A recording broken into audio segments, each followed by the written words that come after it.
Welcome to the Block 3 Investing in Fixed Income Securities from the course Investments. Within this section, we will talk about the different kinds of bonds as much as the global bond market and special issues.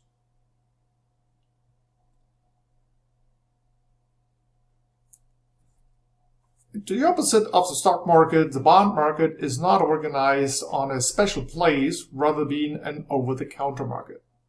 That means, unlike the New York Stock Exchange, which is placed on the Wall Street, the bond market is more a computer network. Secondly, the bond market definitely is more stable, as we have seen in the topic 2 from the fixed income securities compared to the stock market. And due to the increasing financing needs of governments and corporations, it is definitely a rapidly growing market.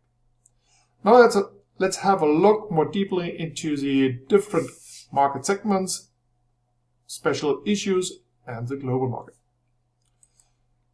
We're starting with the Treasury bond market. The Treasury bond market is from the US government. So when the US government is financing infrastructure projects, for example, bridges, highways, or also military projects, then they are issuing bonds to finance these. These obligations are backed by the full faith and credit of the US government, and that makes them relatively safe.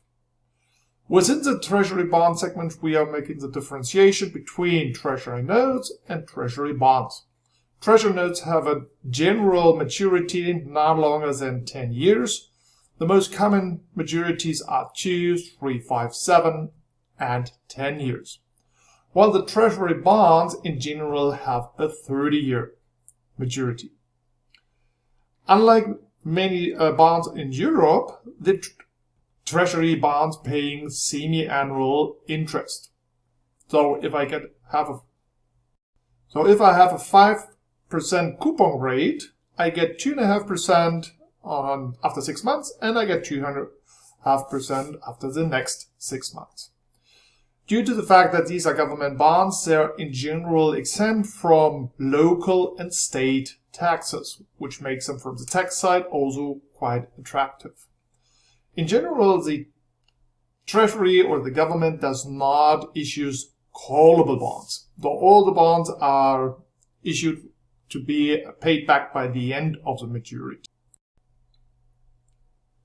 A special issue from the government is the Treasury Inflation Protection Security, called TIPS. It was first issued in 1997, and the idea behind this is to offer the investors the protection about inflation. Since we know that the inflation is going up and down as much as the interest from these securities are going or following the inflation.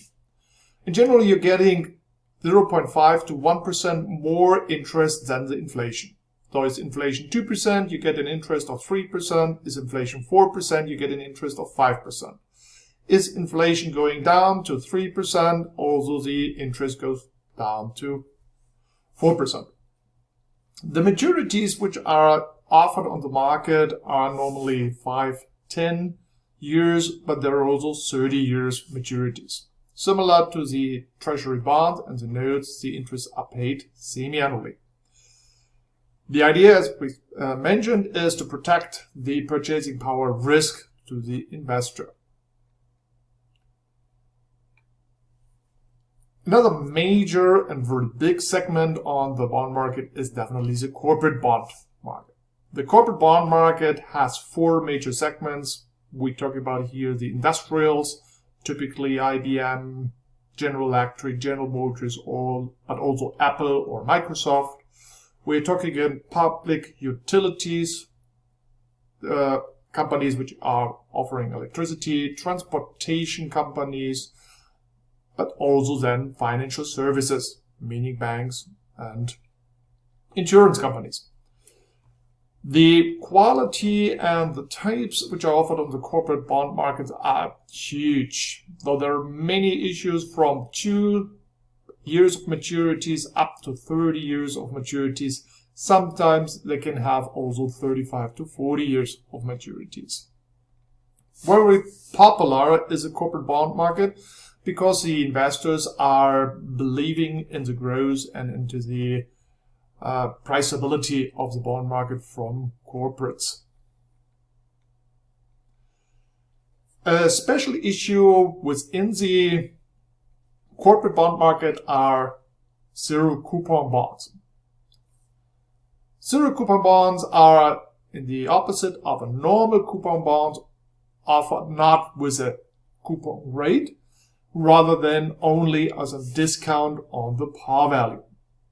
If you remember, we said the par value is 100, so a zero coupon will be issued with 50, for example, and after 10 years it will be paid back with 100.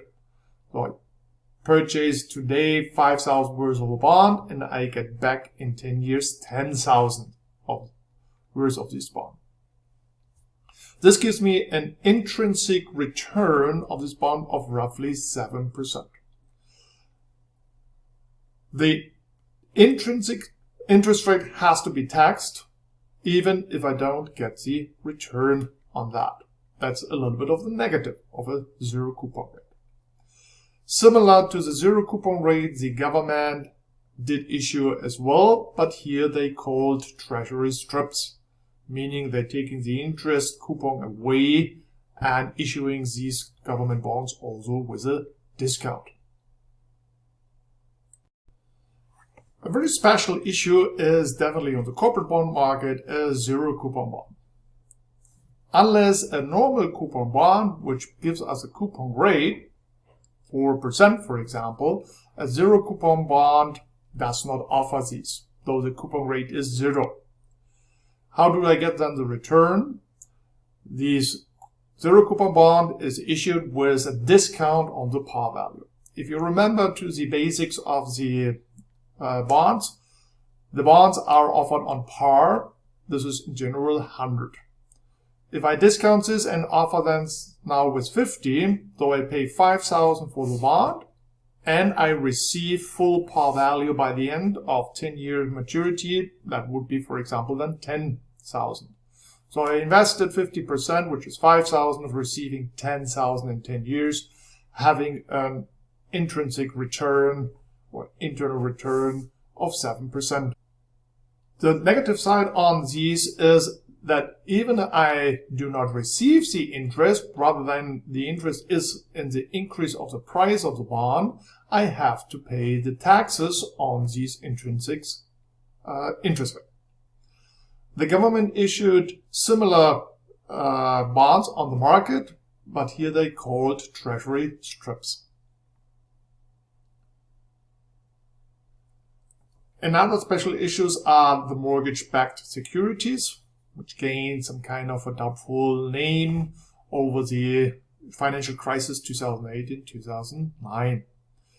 Mortgage-backed bonds are bonds which are backed by mortgage loans from householders, house owners.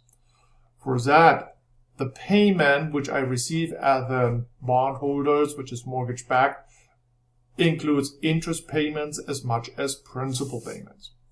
So at the end of the bond maturity, the whole bond issue is paid back, because with any payments there are principal payments included.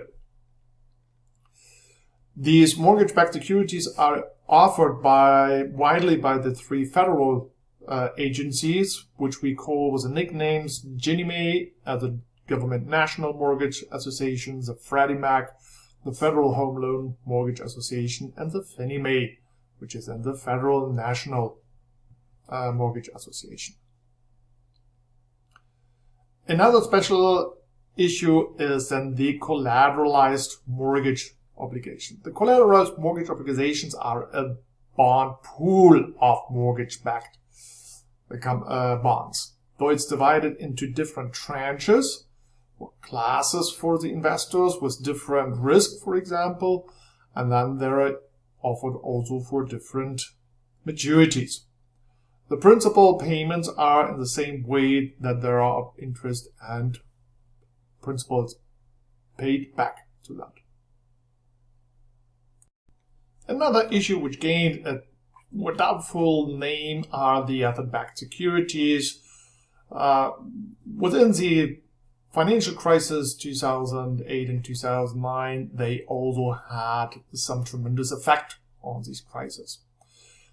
Now, what are we doing is we do securitization, though this is basically we are bundling loans and bringing these loans then in form of a bond to the market. So we make marketable securities out of this. The name OtherBacked comes from that what is backed behind this. These are not mortgages, rather than pools of auto loans, as you can see, credit card bills, as much as home equity line of credits, as well as hospitality receivables, and.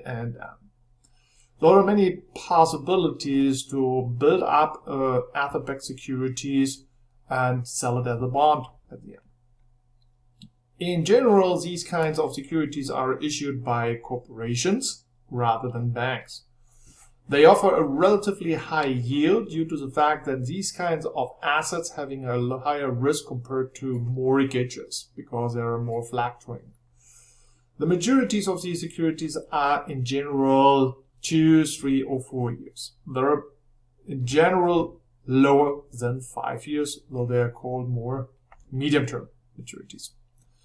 Interest and principal payments are in general on a monthly basis. Due to the fact that they are pooled and diversified, they have a higher credit quality.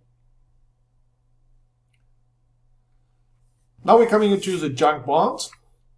The junk bonds are in general risk bonds, though they're facing a higher risk of repaying the principal, they're facing also a higher risk of the interest payments.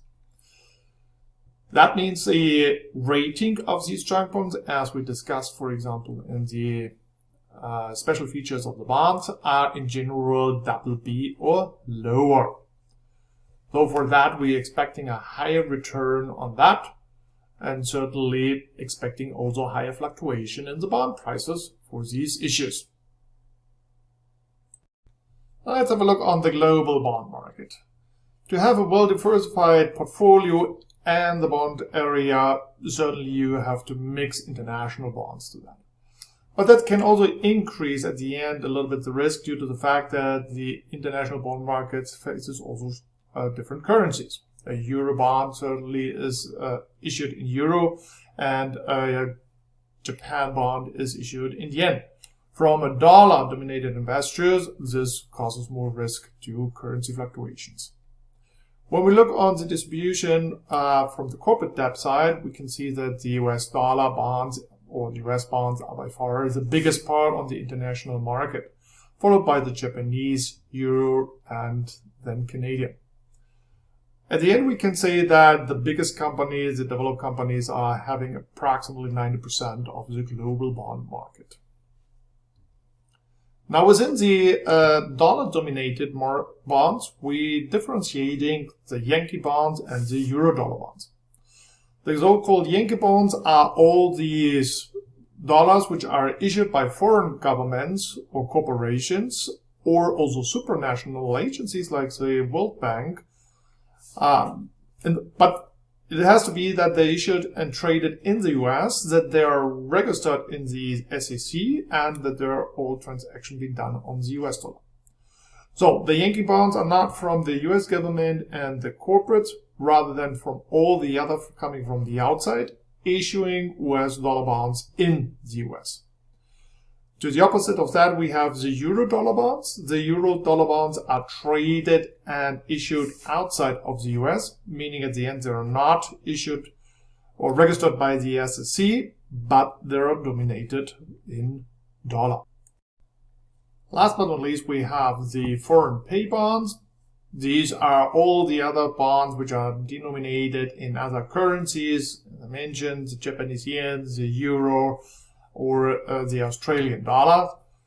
These are traded and issued definitely overseas, meaning outside the US, and they're definitely not registered with the SEC. German bonds, for example, German government bonds are issued in the euro, and Japanese bonds certainly in yen. If an American investor is willing to invest in these kinds of bonds, as mentioned, he's facing currency risk, but he can also have currency chances, because when the currency appreciates against the dollar, his foreign investment increases in value more than the interest rate. Now coming to the review, you're now able to differentiate the types of bonds, treasury, corporate, and special security issues, and you have a little bit of an idea about the global bond market.